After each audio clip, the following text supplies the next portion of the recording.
Transcription is about to start. Recording is on the way. So let's go through academic writing first, and then I will go through your referencing.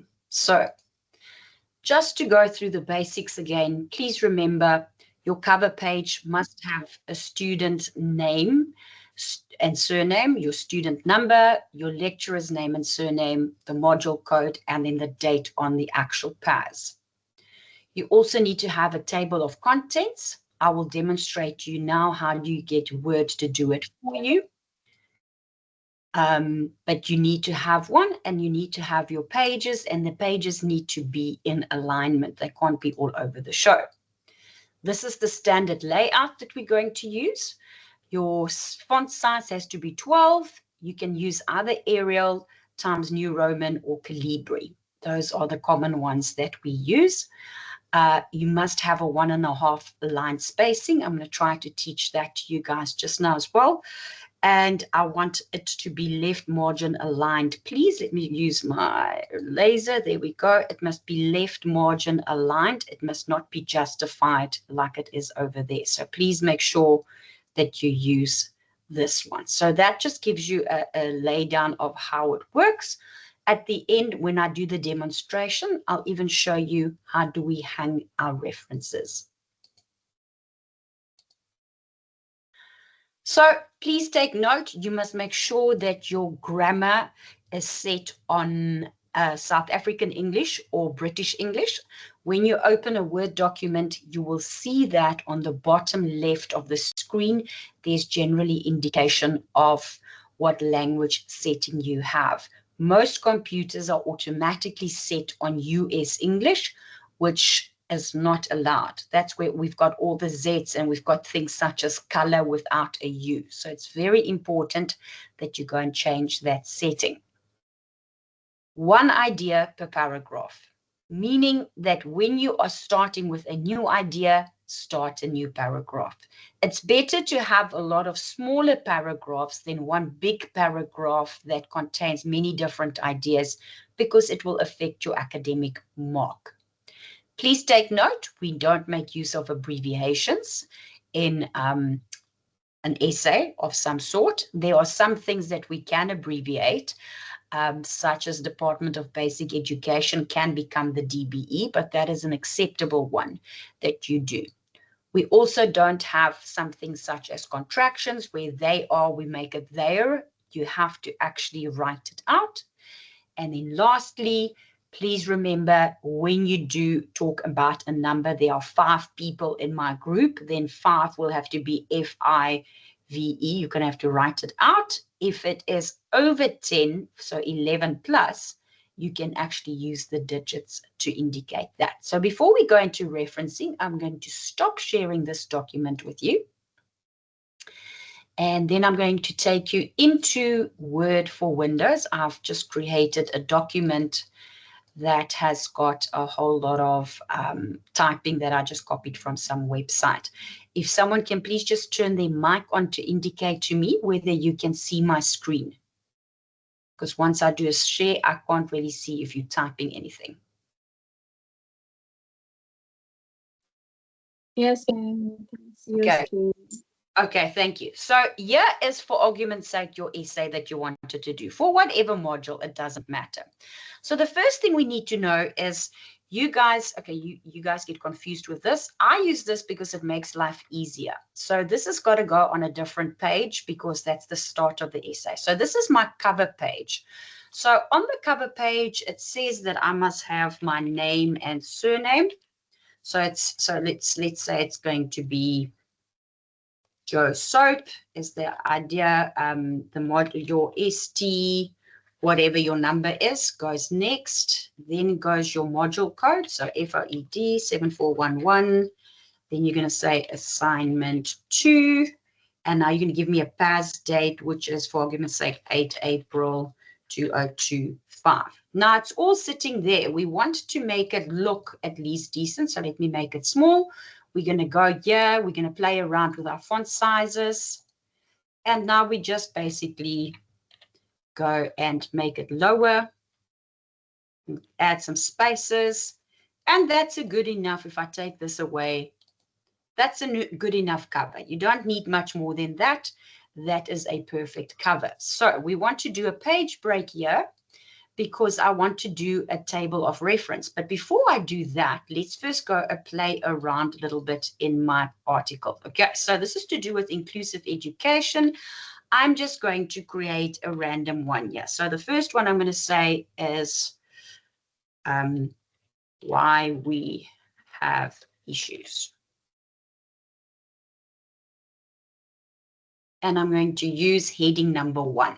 So I'll have to go and add my number there again. So I don't want it to go like that. I want to number it myself. Then I'm going to say, let's say over here is 1.1, and that is whatever the case might be. Okay, so now I'm going to say heading 2 is that one. Can you guys see on the side here? My computer is set up so that I can see it because I write textbooks, so it's easy to see it like that. Let's say over here comes my next section. So this is going to be 1.2 and whatever the name is. And I'm going to say again, heading 2. Can you see it falls there automatically? And then maybe over here, we're going to say 1.3, whatever you want to call the thing. And we're going to say over there. Now we've got it like that. Let's say on this side, I'm now going into smaller sections of that. So that's going to be 1.3.1. And I'm going to call it whatever. Now I've got to say this is heading 3 because it's got to fall under that.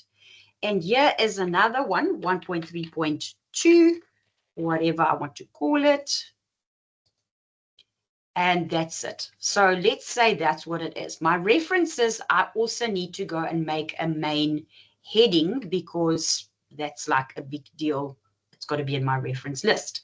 Now, when you go to your blank page, that's after your cover page. So over here, just go start and just type in contents, and it's going to ask you for table of contents. You literally press on it. It asks you what layout do we want. We always use the first one.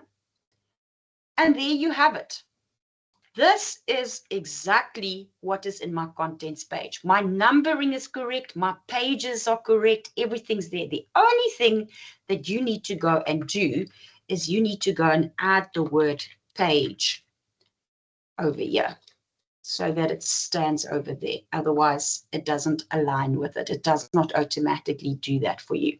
Take note here at the bottom, my computer is set on English South Africa. So if yours was set on US South Africa, you literally click on it and then it's going to pop up. Look there, United States is typically what I would use.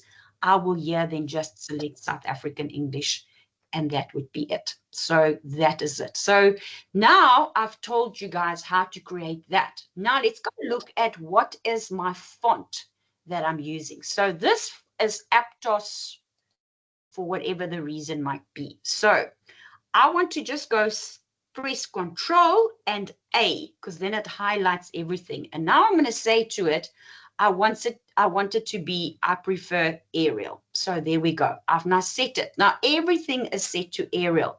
You can see my font size is ready. Your headings can be bigger. That's not a problem. Windows automatically does that. But my spacing is not correct. If I go to my paragraph, this is a multiple space. It's not 1.5 line spacing. So again, you're going to go Control and A. Now you're going to go click on paragraph and you're going to click over here 1.5 line spacing. Okay. And there we've got it. Now you can see there's a lot more space to it. It looks better. It's easier to see. So a lot of lecturers prefer you to do this is called justify. So we click it like that and it's justified.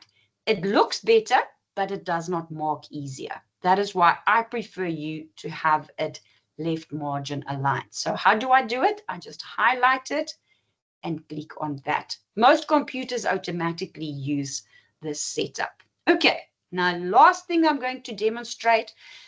Here is some references. I just copied this from my thesis. Okay, so I want to highlight my references.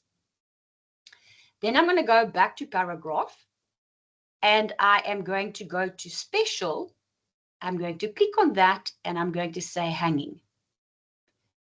And we're going to say, okay. And there, my references have now been hung. And it looks correct. It's professional. This is the way things need to be. So how do I find that again? Let's undo it. I highlight it. I click on paragraph. Then I go to special. I click on special and I select hanging. Okay. And there it is. So that's just a demonstration of how it would all work. So there's your cover page, all the way it should be. Your contents page, because I've made it so big now, it's going to look like that. You can click when you've moved around, like I've now done page numbering changes because of the spacing. You click on it, update table, and you say update entire table. Click on it, and there it changes your indications. And that's it. So let's get back to referencing now. So everybody now should understand how the academic layout works. So there's no more excuses for layouts to be incorrect. I'm just waiting for the slides to load. It takes a few seconds. There we go. So we are now moving on to referencing. So most of the things have actually stayed the same from what it was in the past. Let's just go check how things have changed. Please take note, we don't bullet our references or number them. You all saw now how I did it. You use exactly the same font and spacing, everything else like you did with the rest. You also put your references in an alphabetical list. So A goes before B and so forth. So make sure that you get that right. We now move into Harvard Anglia style reference guide. So this is in line with what we are currently doing. The reason they asked for that is if you work in Word, like I just demonstrated to you, and you ask Word to do referencing for you, it automatically uses the Anglia style. So it's just easier for students if we use the system's reference style. So let's just quickly recap on some of the key aspects of referencing. What do we do with a book layout? If it's one author only, then this is the way. Nothing's changed. This is exactly like we did it in the past. Please take note, there is a comma that is next to the r of the person's surname. Then there's a space after the comma. Then you've got the year. You close your bracket and only then do you get a full stop at the end. Okay, if we put a full stop before the bracket, it means the bracket is part of the next sentence, and that's not going to make sense. So please make sure that you put your full stop afterwards. In the past, in our previous system, we used a colon when we referred to a specific page. That is no longer the case. When you give me a direct quote, you will then indicate your page as it is over here, as you guys can see over there. So that is what you can expect. The P stands for page. It's P, full stop, number straight after that, no gap.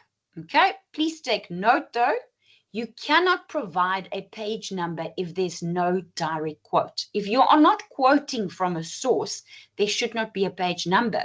Because if you are giving me the page number, I go look in your paragraph, which words in that paragraph did you quote? And if you have got no quotation marks, this is a reference error, because somewhere along the line, there are words that are not yours. And it is really important that you get that sorted out. Okay, so please take note. The next point that we have to do is there is now a change one. This was not always the case. So you will have Huther, comma, space, G for his name, Gunther, I think was his name, full stop, and then goes a comma. That is new. We did not always have that. What do we do for 2 or 3 authors? You don't use et al yet. Okay, so please take note how we would do it in text. We no longer use the ampersand sign, that squiggle thing to indicate and. That's fallen away. We actually type things out and then we add it like it is. So 2 or 3 authors, list all the authors and do not use et al. Use the word and in your in-text citation and not the ampersand sign as I've given it to you over there. Now, when it comes to 4 people, we finally can use et al. Obviously, the first time you list all of them, and then thereafter you can use et al. To make it easier to do. We no longer put et al. In italics. So in the past, we needed to put in italics because it's a Latin word.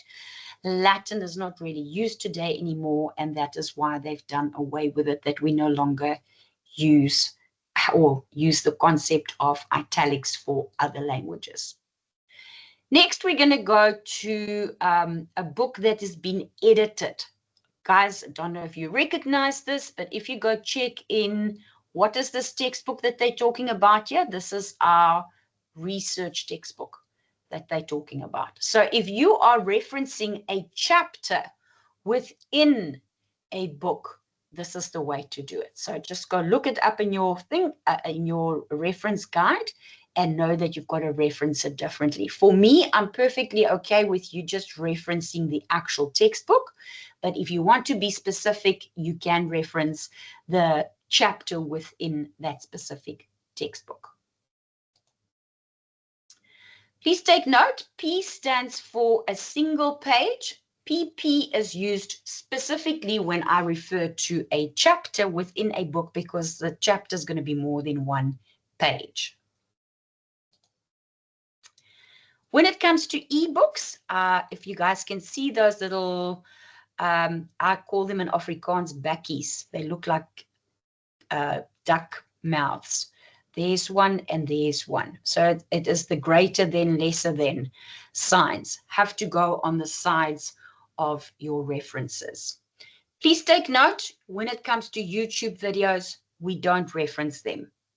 When do you use YouTubes? You could probably use those in your language modules or a module such as NSS or something like that, where you're referencing information from a YouTube. Within philosophy and in research, we don't use YouTube videos because they can be made up. They're not necessarily backed or factually checked. The same thing goes for a blog. A blog is literally an online diary, and therefore it could also be a person's personal opinion. I can therefore not base my facts on that. When it comes to the Department of Basic Education, please take note, we don't talk about the DOE. That was in the old days. So in the old days, we spoke about Department of Education. The Department of Education still exists, but it consists of 2 legs. The Department of Basic Education, as in grade R all the way to grade 12, and then the Department of Higher Education and Training, which is all our universities, and that's the second leg then of the Department of Education. And that brings us to an end of what this is. So at the start of each assignment, you will find a whole lot of blocks that tell you when do we take off 5% and when do we take off 10%. So basically, if you repeat the same type of error, such as no space between the comma and the year, that will count as 1 error. Even if you did it 50 times, it's the same error, it will count as 1. If you then, for argument's sake, do full stops before the brackets, that counts as your second one. If you then go and make any other errors with regards to referencing, we're going into 3 references, which now means I have to take off 10%. 10% of the final mark, not of that specific question. When is missing a small section of work without a reference? When is something a small section? Literally a quarter of a page. So split your page in half and then again in half.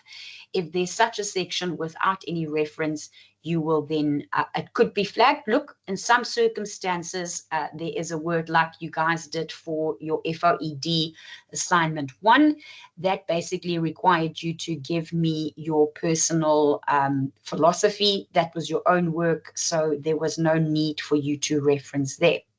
So that would be then. So when do we have a 10% deduction for no referencing? When you've got lots of small sections like that, or half a page and more without references, then it's automatically minus 10%. We also then take note, students, very important, this one. If you only reference at the beginning of each paragraph or at the end of each paragraph, I take off 5%. You need to reference whenever you make an academic claim. It cannot always be either at the start or at the end. It is all over the show. When do I take off 10%? When you've got the incorrect author. With other words, you use Stanford Encyclopedia instead of the person that wrote it. In our case, it's Zolt. When you've got no year added to it, unless you said ND. Where you've got quotation marks missing when there's a direct quote, or you've got a page number when there is a direct quote, but you don't tell me what page it is. So be careful of that. And then also congruence is the last one on the table, which basically refers to the balance. That if you have got 5 sources that you used in your whole assignment, it means there should be 5 sources in your reference list. So that's just what it means to balance out. Please take note, you only have 1 reference at the end of the assignment. You do not reference after each question.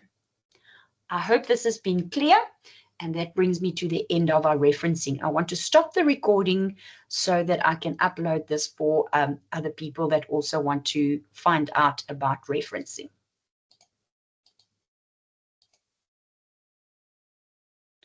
Okay.